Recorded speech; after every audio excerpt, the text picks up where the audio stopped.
Do you know what happens to people when they eventually get everything that they want? The power, the wealth, the fame. I'm sure you've already heard about the Jeffrey Epstein scandal and all the powerful names that are connected with it, all the dark and strange things that the powerful elites gets up doing.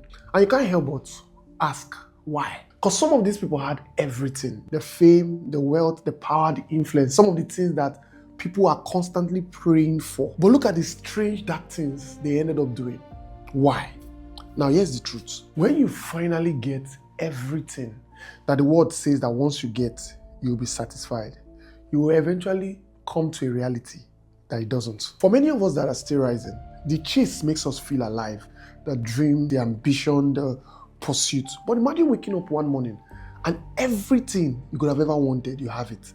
You have driven every car you want, visited every country you want. You see yourself, you're on top of the world. The chase ends and then the emptiness begins. And when humans get to that point where they have nothing else to chase, they start to look for other things to make them feel alive again. They start to look for a new high. And that's where it really starts to get dark. People start to look for perverse things, secret rituals, abusing each other, just to feel alive again. They're not just evil, but they are bored and they are hollow. And that's why people with unimaginable wealth start to do things that normal people wonder, what's going on here? Because the truth is this, human desires are insatiable. If your life is built around chasing things, eventually you'll come to the end of those things and you start to feel empty.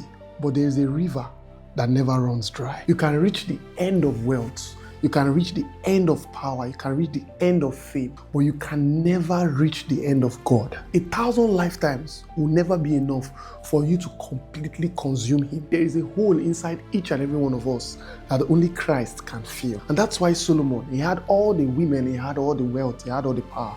But in the end, he said something: everything is vanity. If only the elites in that list understood this one thing, that instead of chasing all these things, they focused on chasing the Creator, they wouldn't have come to this emptiness. So don't spend your life chasing a finish line that only leaves you empty. This is the conclusion of the whole matter. Fear God and keep His commandment, because this is what life is really all about. You're God backed.